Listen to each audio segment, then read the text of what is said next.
Picture this. February 28th, 2026. No press conference, no tweet, just one missile. And in that single heartbeat, the Strait of Hormuz slammed shut. 20 million barrels of oil gone. The global economy flatlined on live television. But here's what nobody on your newsfeed is telling you. The war exploding across your screen right now. It's not the story. It's the smoke screen.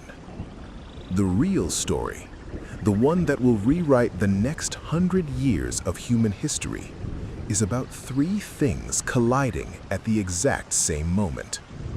A hidden energy technology that changes everything. An artificial superintelligence that already exists. And a 1,400-year-old prophecy that just described this exact week. Stay with me, because once you see it, you can't unsee it. The trap. Let's start with what you can actually see on TV. February 28th. Operation Epic Fury. One opening strike.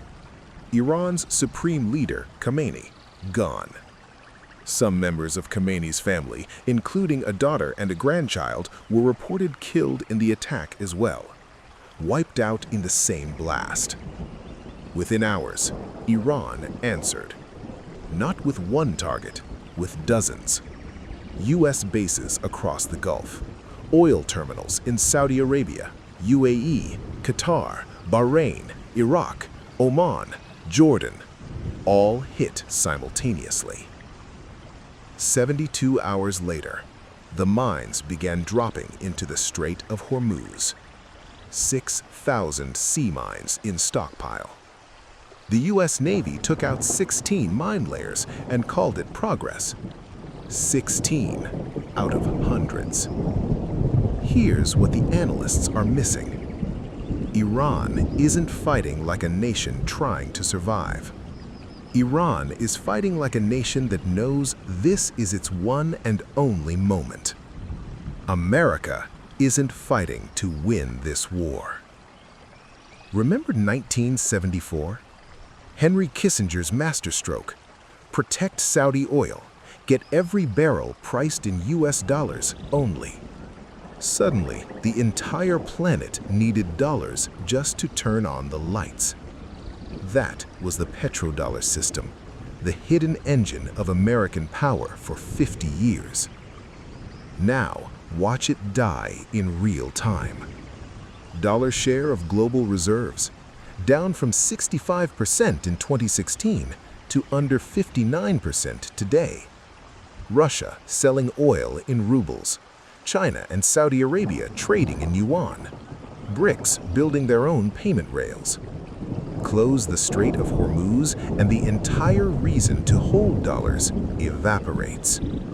China doesn't wait. Russia doesn't wait. The global south doesn't wait. They accelerate. The profound irony. America lit the match to protect its empire, and the fire is burning the empire down. You do not save a system by blowing up the very infrastructure it needs to survive. But the trap is only just beginning. The collapse. Now let's talk about what this war is doing inside America. Before February 28th, the United States was already ranked third in the world for civil unrest risk. Public optimism had dropped 36% in 1 year. More than half of young Americans said hostile activism was justified. Then, petrol hit $6, $7, $8 a gallon. America has no mass transit escape hatch, no high-speed rail, no cycling culture. The car isn't a luxury here, it's how you feed your family. And food? The strait carries 1/3 of the world's urea and half the global sulfur, the backbone of fertilizer. Those supply chains don't snap back in weeks. They take seasons. So every grocery receipt is about to become a political weapon. The question that will shatter the coalition keeping this war alive is brutally simple. Why am I paying $8 a gallon to fight a war in Iran? There is no good answer in a supermarket aisle. Vietnam didn't end because America lost militarily. It ended because living rooms filled with body bags. This war's body bags are petrol pumps and empty fridges, for now. And when a country with more guns than people, extreme polarization, and a population that already sees its government as illegitimate starts to boil over, the feedback loop into the global markets will be apocalyptic. Every public fusion project has been 20 years away for 70 years. Every AI lab keeps slamming into the same mysterious walls. What if both ceilings are being deliberately maintained until the world is desperate enough to accept whatever solution appears next? Because the moment of maximum global pain is the perfect moment for maximum global control. The Deceiver. 1400 years ago, in the sands of Arabia, a prophecy described this exact sequence with terrifying precision. The figure called the Dajjal, or Antichrist, the Deceiver. He appears when the world is in total chaos. Wars, famine, collapsing empires. He does not force anyone. He offers miracles. One-eyed, sees everything, yet blind to truth. Total power over energy, food, water, reality itself. And the world runs to him because the alternative is too painful to endure. Now overlay the technology. Fusion plus artificial superintelligence is not an upgrade, it is a phase change. Unlimited energy to power unlimited compute. Unlimited compute to perfect unlimited energy. A self-reinforcing God loop no nation on Earth can match. China already controls 70 to 80% of rare earth processing, 90% of advanced chip manufacturing, and the most sophisticated total surveillance system ever built. 1.4 billion people under constant AI watch.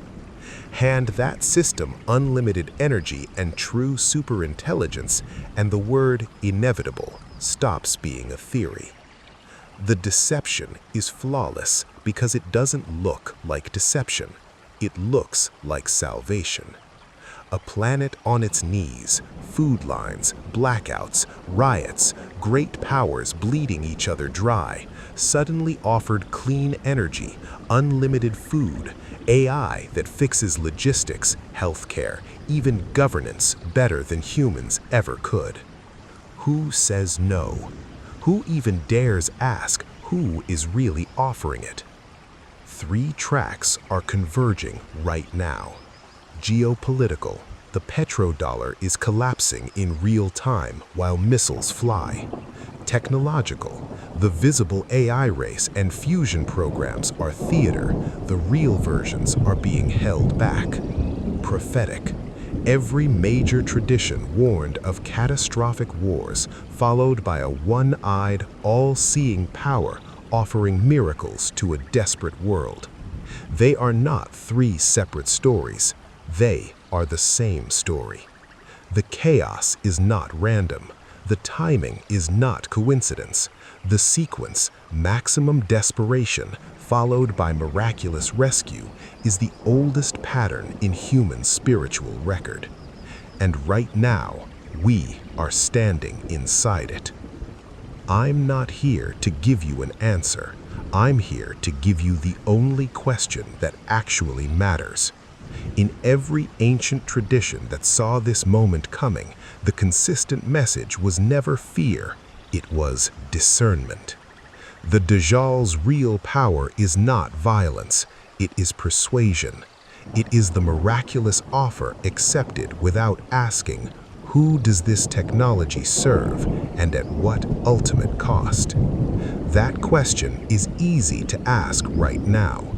It will be almost impossible to ask when you're cold, hungry, and afraid, which is exactly why it must be asked today.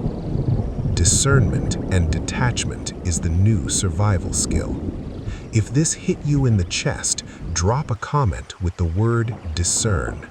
Share this with the one person you know who still thinks for themselves, because the conversation the mainstream will never have is the one we have to have right here.